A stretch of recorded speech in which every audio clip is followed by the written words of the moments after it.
ప్రపంచంలో అత్యంత ధనవంతుడైన టెక్ కుబేరుడు ఎలాన్ మస్క్ ప్రపంచాన్ని ఉపగ్రహ ఇంటర్నెట్ తోటి అనుసంధానం చేస్తున్న స్టార్లింక్ దాదాపు 100కు పైగా దేశాల్లో సేవలు, కోట్లాది మంది వినియోగదారులు. కానీ అదే స్టార్లింక్కు భారత్ ఎందుకు ఒక్కసారిగా బ్రేక్ వేసింది?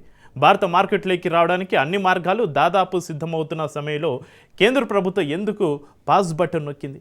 అసలు ఇది కేవలం టెక్నికల్ ఆలస్యమా, లేక దీని వెనుక జాతీయ భద్రతకు సంబంధించిన భారీ ఆందోళనలు ఉన్నాయా? ముఖ్యంగా ఇరాన్ యుద్ధం, పశ్చిమాసియా ఉధృత పరిస్థితులు, ప్రభుత్వ నియంత్రణకు వెలుపల పనిచేసే ఉపగ్రహ కమ్యూనికేషన్ వ్యవస్థలపైన పెరుగుతున్న అనుమానాల మధ్య ప్రధాని నరేంద్ర మోడీ ప్రభుత్వం ఎందుకు అంత జాగ్రత్తగా అడుగులు వేస్తున్నారు?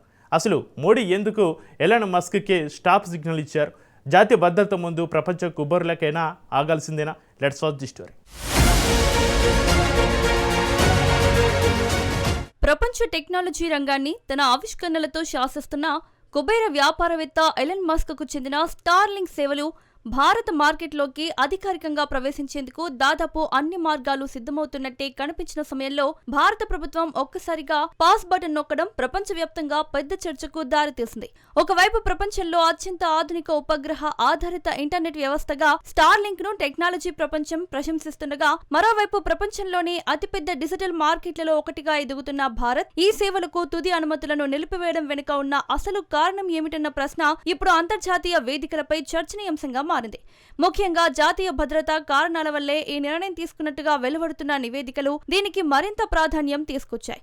ఎందుకంటే భారత్కు ఇది కేవలం ఒక ఇంటర్నెట్ సర్వీస్ కంపెనీ అనుమతి అంశం మాత్రమే కాదు, దేశ భవిష్యత్ కమ్యూనికేషన్ వ్యవస్థ, డేటా నియంత్రణ, వ్యూహాత్మక స్వాతంత్ర్యం, సరిహద్దు భద్రతకు సంబంధించిన అత్యంత సున్నితమైన అంశం. ముఖ్యంగా పశ్చిమాసియా ప్రాంతంలో జరిగిన ఘర్షణల సమయంలో ఇరాన్ వంటి ప్రాంతాల్లో అధికారిక అనుమతులు లేకుండానే స్టార్లింక్ టెర్మినల్స్ వినియోగంపై వచ్చిన నివేదికలు భారత భద్రతా వ్యవస్థను అప్రమత్తం చేశాయని సమాచారం.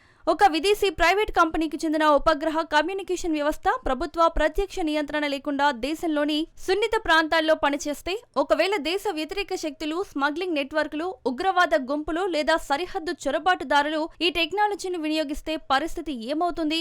అత్యవసర పరిస్థితుల్లో ఇంటర్నెట్ సేవలను ఎవరు నియంత్రిస్తారు?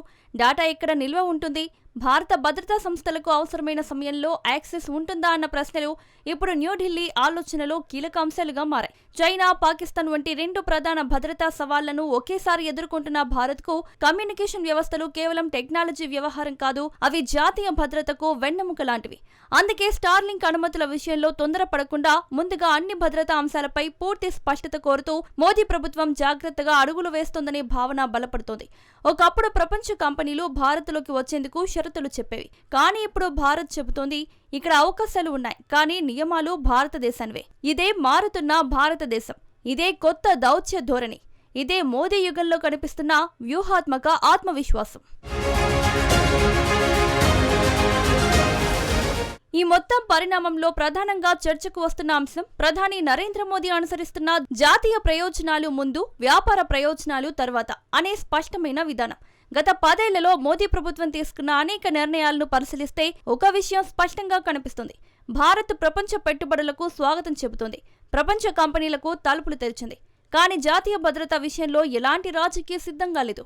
చైనా యాప్స్ నిషేధం, కీలక డిజిటల్ మౌలిక సదుపాయాల్లో విదేశీ ప్రభావంపై పర్యవేక్షణ, 5G టెక్నాలజీ విషయంలో భద్రతా పరిశీలనలు, డేటా స్థానికీకరణ విధానాలు ఇవన్నీ కూడా ఒకే వ్యూహానికి భాగాలుగా కనిపిస్తున్నాయి. స్టార్లింక్ విషయంలో కూడా అదే జాగ్రత్త కనిపిస్తోంది. ప్రపంచంలోనే అత్యంత ధనవంతుడైన వ్యక్తి ఎలాన్ మస్క్ కు చెందిన కంపెనీ అయినా సరే భారతదేశంలో సేవలందించాలంటే భారత చట్టాలు, భారత భద్రతా ప్రమాణాలు, భారత వ్యూహాత్మక ప్రయోజనాలకు పూర్తిగా లోబడాల్సిందేనని సందేశాన్ని న్యూఢిల్లీ బలంగా ప్రపంచానికి వినిపిస్తోంది. ఇది కేవలం స్టార్లింక్ కు మాత్రమే సంబంధించిన విషయం కాదు, భవిష్యత్తులో భారత మార్కెట్లో పనిచేయాలనుకునే అన్ని గ్లోబల్ టెక్ దిగ్గజాలకు కూడా ఇది ఒక హెచ్చరిక లాంటిదే. భారత్లో లాభాలు సంపాదించవచ్చు, కానీ భారత్ నియమాలకే లోబడాలి అనే స్పష్టమైన సంకేతాన్ని మోదీ ప్రభుత్వం ఇస్తోంది. ఒకప్పుడు భారతదేశాన్ని కేవలం వినియోగ మార్కెట్గా చూసిన అంతర్జాతీయ కంపెనీలు ఇప్పుడు భారతదేశాన్ని ఒక వ్యూహాత్మక శక్తిగా చూడాల్సిన పరిస్థితి ఏర్పడింది. ఎందుకంటే కొత్త భారతదేశం కేవలం మార్కెట్ కాదు, అది తన ప్రయోజనాలను ముందుంచే, ఒత్తిడులకు లొంగని, ప్రపంచ స్థాయి నిర్ణయాలు తీసుకునే శక్తిగా ఎదుగుతోంది.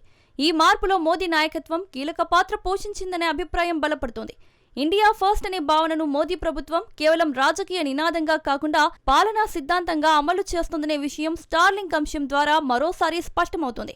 ముఖ్యంగా అమెరికా, యూరప్, జపాన్ వంటి దేశాలతో వ్యూహాత్మక సంబంధాలు పెంచుకుంటూనే దేశ భద్రత విషయంలో ఎలాంటి రాజీ ఉండదనే సమతుల్య విధానాన్ని మోదీ ప్రభుత్వం అమలు చేస్తుందని ఆయన మద్దతుదారులు చెబుతున్నారు. అయితే మరోవైపు స్టార్లింక్ సేవలు భారత్కు ఉపయోగం ఉండదా అంటే ఖచ్చితంగా ఉంటుందని టెక్నాలజీ నిపుణులు చెబుతున్నారు. భారతదేశంలోని హిమాలయ ప్రాంతాలు, ఈశాన్య రాష్ట్రాలు, అటవీ ప్రాంతాలు, సముద్ర తీర గ్రామాలు, సరిహద్దు ప్రాంతాలు ఇప్పటికీ వేగవంతమైన ఇంటర్నెట్ కనెక్టివిటీ అందని అనేక ప్రాంతాలు ఉన్నాయి. ఫైబర్ నెట్వర్క్లు చేరని ప్రాంతాల్లో ఉపగ్రహ ఆధారిత ఇంటర్నెట్ వ్యవస్థలు విప్లవాత్మక మార్పులు తీసుకురాగలవు. గ్రామీణ విద్య, టెలిమెడిసిన్, డిజిటల్ బ్యాంకింగ్, ప్రభుత్వ సేవలు, వ్యవసాయ సమాచారం, విపత్తుల సమయంలో కమ్యూనికేషన్ వంటి అనేక రంగాల్లో స్టార్లింక్ పెద్ద మార్పు తీసుకురావచ్చు.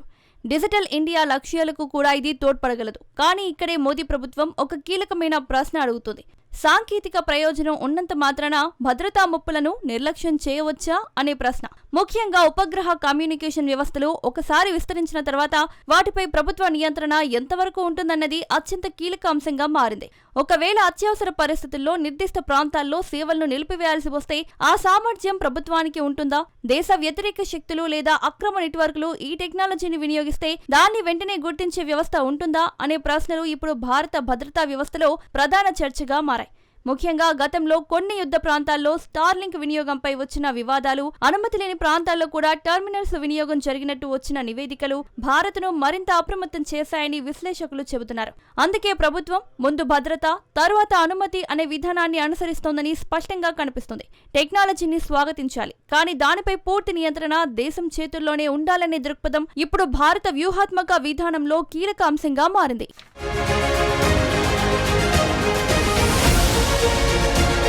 స్టార్లింక్ పై భారత్ తీసుకున్న పాజ్ నిర్ణయం టెక్నాలజీకి వ్యతిరేకంగా తీసుకున్న నిర్ణయం కాదు. అది జాతీయ భద్రతకిచ్చే అత్యున్నత ప్రాధాన్యతకు ప్రతీకగా కనిపిస్తోంది. ప్రధాని నరేంద్ర మోదీ నాయకత్వంలో భారత్ ఇప్పుడు ప్రపంచానికి ఒక స్పష్టమైన సందేశం ఇస్తోంది. పెట్టుబడులకు స్వాగతం, టెక్నాలజీకి స్వాగతం, కానీ భారత జాతీయ ప్రయోజనాలు మరియు భద్రత విషయంలో ఎలాంటి రాజీ లేదు. ఒకవైపు డిజిటల్ ఇండియా, గ్రామీణ కనెక్టివిటీ, ఆధునిక మౌలిక సదుపాయాలు, ప్రపంచ పెట్టుబడులకు భారత్ తలుపులు తెరిచింది.